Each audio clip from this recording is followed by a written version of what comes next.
RTX 4050 paling worth it. Mana? Oh, laptop genit tuh. Review nggak sih?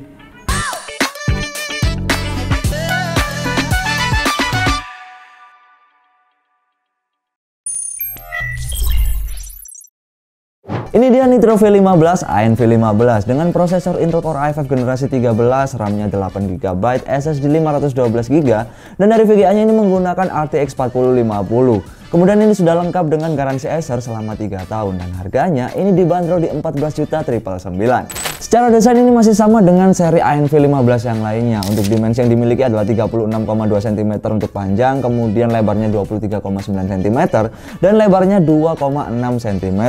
Kemudian untuk dari bobotnya sendiri adalah 2,2 kg dan dari bahan keseluruhan yang digunakan pada bodinya ini menggunakan polikarbonat. Selanjutnya di bagian exhaust ini hanya ada di bagian kanan saja, lebih tepatnya di belakang dan di samping. Tapi apakah hanya menggunakan satu fan, nanti kita akan lihat di bagian bongkarannya. Kemudian untuk dari keyboard ini hanya menggunakan backlight satu warna yaitu putih.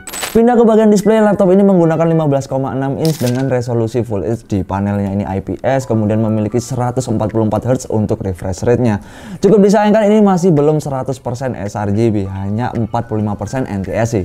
Jadi untuk di bagian port ini semua seri ANV15 sudah dilengkapi dengan Thunderbolt 4. Tapi untuk secara keseluruhan ini cukup lengkap untuk di bagian portnya. Dan berikut ini adalah bongkaran dari Acer Nitro V15. Terdapat dua fan di bagian kanan saja, yang berarti walaupun hanya ada satu exhaust di bagian kanan ini tapi menggunakan dua buah fan. Untuk RAM dan SSD ini masih tersedia satu slot kosong lagi untuk kalian menambahkan sebuah kapasitasnya.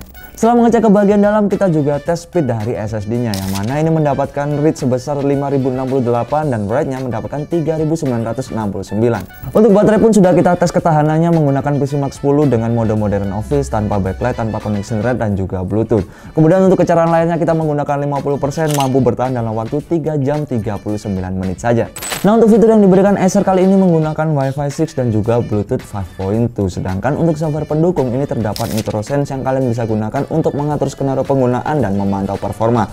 Tapi ini sampai fan-nya pun juga bisa diatur. Sedangkan juga ada DTS yang bisa kalian gunakan untuk menyeting audio supaya lebih maksimal lagi. Berikut ini adalah tampilan dari webcam dan juga mikrofon Acer Nitro V15. Ini menggunakan 720p 30 fps. Kemudian di bagian keyboardnya ini terdapat shortcut untuk menyalakan dan mematikan mikrofon. Kemudian juga ada efek yang bisa kalian gunakan seperti auto framing yang bisa kalian gunakan seperti ini, dan overall menurutku ini udah oke banget. Langsung saja ke bagian prosesor yang digunakan Acer Nitro V15 adalah i5 13420H, memiliki 8 core 12 thread terdiri dari 4 P-core dan 4 E-core. Sedangkan untuk dari TDP-nya ini adalah 45 watt dan untuk maksimal boost clock-nya mencapai 4,6 GHz. Langsung aja kita simak performanya ini seperti apa. Disclaimer, untuk semua pengujiannya kami menggunakan charger, mode performance dan juga fan ini kita atur ke setting maksimal. Sedangkan untuk dari layarnya kita menggunakan Full HD. Langsung ke pengujian yang pertama menggunakan Cinebench R15. Di sini mendapatkan 241 untuk single core dan multi core mendapatkan 1701. Pindah ke R20 ini mendapatkan hasil sebesar 644 untuk single core dan multi core di 3825. Untuk pengujian kestabilan atau mungkin ketahanan kita melooping sebanyak 10 kali menggunakan R20. Di sini mendapatkan rata-rata 4015 dan suhu rata-ratanya adalah 63 derajat Celcius. Sedangkan suhu tertingginya adalah 92 derajat Celcius. Pengujian akhir Cinebench kita menggunakan R23. Di sini mendapatkan single core sebesar 1679 dan multi core di 10919. Untuk di pengujian Blender CPU kita mendapatkan waktu 4 menit 14 detik untuk menyelesaikan render menggunakan Intel Core i5 Gen 13. Sedikit informasi untuk GPU yang digunakan di sini adalah RTX 4050 dengan VRAM 6GB, sedangkan dari TGP-nya adalah 75 watt. Langsung kita simak aja performa dari RTX 4050. Kita awali pengujian GPU-nya menggunakan 3D Mark Firestrike dan di sini mendapatkan 19.329 poin. Dan aku juga akan tunjukkan data dari pengujian Firestrike dari beberapa laptop yang sudah pernah kami review sebelumnya. Untuk pengujian mode Time Spy, laptop ini berhasil mendapatkan 8.271 poin. Nah, pengujian yang terakhir menggunakan 3D Mark kita di mode Firestrike Stress Test dan laptop ini berhasil lolos dengan perolehan 99,3%. Lanjut ke pengujian Blender menggunakan GPU-nya, ini berhasil diselesaikan dalam waktu 25 detik saja untuk render 3 dimensi. Kita lanjutkan pengujian selanjutnya dengan Adobe Premiere Pro 2023 dengan render video berdurasi 1 menit format 4K cut-to-cut single layer dapat diselesaikan dalam waktu 30 detik saja. Sebagai pelengkap kita juga uji laptop ini untuk bermain game dan berikut ini adalah hasil pengujian dari gamingnya.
Acer Nitro V15 ANV15 laptop dengan RTX 4050 terworth it saat ini menurutku. Memang Acer di tahun ini mengeluarkan banyak seri-seri laptop dengan harga yang terjangkau, tapi ini performanya juga nggak main-main. Kenapa aku bisa bilang gitu? Karena dengan adanya RTX 4050 dijamin kenceng. Apalagi saat kalian bisa lihat di render-render video atau mungkin 3 dimensi. Ini diselesaikan dalam waktu hitungan detik aja. Tapi menurutku ini cocok untuk kalian para gamers. Karena mau main game AAA pun ini udah dipastiin lancar banget. Tapi aku mau sedikit saranin buat kalian upgrade RAM-nya supaya jadi 16 GB atau mungkin lebih agar lebih maksimal lagi. Dan berikut adalah penilaianku tentang laptop ini. Sekian review laptop kali ini, like videonya jika kalian suka dan jangan lupa subscribe biar nggak ketinggalan informasi seputar dunia gadget. Dan aku mau ingetin kita punya offline store yang bisa kalian kunjungi di Jalan Majen Panjaitan nomor 6 Kota Malang dan di Surabaya, di Ruko Kelambes Jaya nomor 45 dan Royal Plaza lantai 2. Buat kalian yang suka belanja online langsung kunjungi e-commerce kita, dan buat kalian yang pengen tanya-tanya lebih detail bisa langsung mampir ke sosial media kita. Oke, terima kasih, saya Ucup, see you next video.